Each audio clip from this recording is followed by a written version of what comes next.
क्या महिला उपाध्यक्ष की कुर्सी से इस्तीफा दे सकती है अपर्णा यादव? क्या अपर्णा यादव भारतीय जनता पार्टी का साथ छोड़ सकती हैं? आखिरकार क्यों अपर्णा यादव पर लगातार दबाव पड़ रहा है? दरअसल केजीएमयू में जिस तरीके से अपर्णा यादव अपने समर्थकों के साथ पहुंचती हैं और जिस तरीके से लव जिहाद का जो पूरा मामला है उसको उजागर करती है, डॉक्टर रमीज के खिलाफ जो सबूत मिले उसके बाद में माना जा रहा है कि पूरी तरीके से बवाल खड़ा हो गया है, क्योंकि अपर्णा यादव ने कई गंभीर आरोप भी यूनिवर्सिटी पर लगाए हैं। क्योंकि अपर्णा का यह कहना है कि इस जो यूनिवर्सिटी से बाहर से फंडिंग आ रही है, बाहर से इनके ताल्लुकात हैं, और तो और ये तक देखा जा रहा है कि यह कहा गया कि इस जो मेडिकल कॉलेज है, इस मेडिकल कॉलेज में काफी समय से लव जिहाद का धंधा तक चल रहा है। और यही वजह है कि जो डॉक्टर्स यहां काम करते हैं उन्होंने अपर्णा के खिलाफ मोर्चा खोल दिया, क्योंकि उनका कहना है कि अपर्णा यादव का ये बयान उनकी छवि को खराब कर रहा है। यानी कि डॉक्टरों ने जहां सीधे तौर पर प्रेशर बना दिया है सरकार पर, यह तक कह दिया है कि इलाज नहीं होगा, ओपीडी सेवाएं बंद रहेंगी, तो वहीं दूसरी तरफ देखा यह जा रहा है कि अपर्णा के खिलाफ एफआईआर की मांग भी की गई है। तो ऐसे में जहां अपर्णा यादव की अगर हम बात करते हैं, अपर्णा यादव काफी समय से जो है चर्चाएं चल रही थी अपर्णा को लेकर कि बीजेपी में एक बड़ा और पद उन्हें दिया जाएगा। देखिए, उत्तर प्रदेश में साल 2027 में विधानसभा के चुनाव होने वाले, और चुनाव से पहले सूत्रों से जानकारी मिली कि बीजेपी उत्तर प्रदेश में 3 डिप्टी सीएम रख सकता है। तो 2 तो फिलहाल अभी है ही है, केशव प्रसाद मौर्य और ब्रजेश पाठक, और जो तीसरे की चर्चा है वो महिला के तौर पर चल रही थी और अपर्णा को लेकर चर्चा हो रही थी।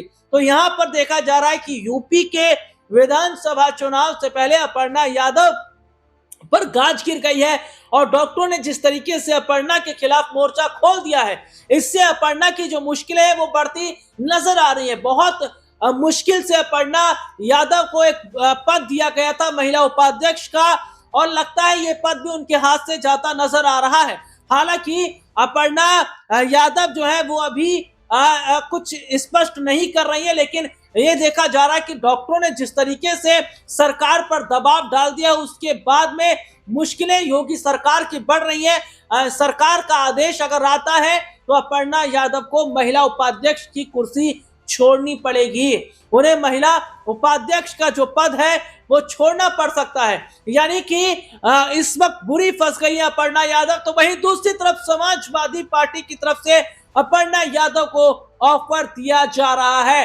दरअसल काफी समय से ये चर्चा चल भी रही थी, और समाजवादी पार्टी के कई नेताओं की तरफ से बयान भी आ रहे थे कि मुलायम सिंह यादव के छोटी बहू अपर्णा यादव का बीजेपी के अंदर वो मान सम्मान नहीं हो रहा है जो मान सम्मान होना चाहिए। तो ऐसे में देखा जा रहा है कि अगर ये पद इनके हाथ से निकलता है तो सपा की तरफ रुख करती अपर्णा यादव जो है वो नजर आएंगे। और यहां पर यह भी सुनिएगा कि समाजवादी पार्टी अपर्णा यादव को सीएम चेहरे के तौर पर भी लॉन्च कर सकती है।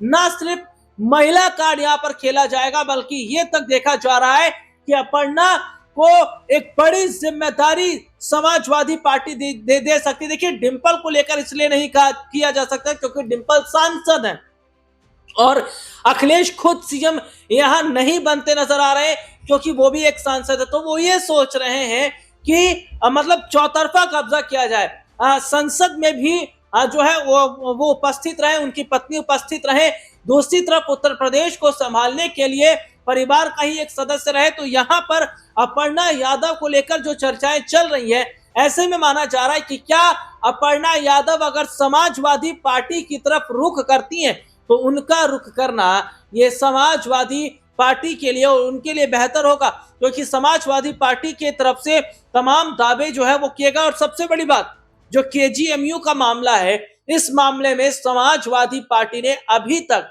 अपर्णा यादव को लेकर कोई गलत बयान नहीं दिया। यानी समाजवादी पार्टी के किसी भी नेता ने, किसी भी कार्यकर्ता ने अपर्णा यादव को नहीं घेरा है, उन्होंने अपर्णा के खिलाफ ना मोर्चा खोला। तो इसी से साफ पता चलता है कि जो समाजवादी पार्टी के जो दरवाजे हैं जो रास्ता है वो अपर्णा के लिए अभी भी खुला हुआ है। तो क्या सीएम चेहरे के तौर पर समाजवादी पार्टी अपर्णा को उतार सकती है? देखिए, सपा में पहले भी अपर्णा यादव थी, लखनऊ कैंट से उन्होंने चुनाव लड़ा था, वो बात अलग है, हार गई थी। लेकिन जिस तरीके से माना जा रहा है कि समाजवादी पार्टी को न सिर्फ मजबूत करने के लिए बल्कि परिवार को मजबूत करने के लिए अखिलेश ये बड़ा फैसला ले सकते हैं, क्योंकि अभी हाल ही में देखने को मिले थे कई शादी समारोह में पूरा यादव परिवार एकजुट हुआ था, जिसमें अपर्णा यादव भी थी, उनके पति प्रतीक यादव भी थे और साथ में बच्चे भी थे। मतलब पूरा यादव परिवार का एक साथ आना ये बहुत बड़ा सियासी संकेत दे रहा था। और उस वक्त भी चर्चा ये चल रही थी कि क्या अपर्णा समाजवादी पार्टी की तरफ जा सकती है, क्या परिवार में उनकी घर वापसी हो सकती है। तो यहां पर ये देखा जा रहा है कि जैसे ही अगर उन्हें इस्तीफा देना पड़ता है, जैसे कि दबाव उन पर है, तो शायद जो अपर्णा यादव है वो सपा की तरफ रुख करते नजर आएंगे। हालांकि यूपी में जो चुनाव होने वाले हैं 2027 में उत्तर प्रदेश के, तो इस चुनाव को लेकर समाजवादी पार्टी इस वक्त मजबूत जो है पोजीशन में नजर आ रही है, इस वक्त मजबूत वो दिखाई दे रही है। और लगातार ना सिर्फ वोट बैंक पर फोकस किया जा रहा है बल्कि ये भी देखा जा रहा है कि किस तरीके से पार्टी को एक्टिव किया जाए। और यही वजह है कि देखिए, चुनाव नजदीक है तो अखिलेश यादव इन दिनों मंदिरों के दर्शन भी कर रहे हैं, ताकि जो ब्राह्मण वोटर हैं उनको भी अपनी तरफ कर लिया जाए।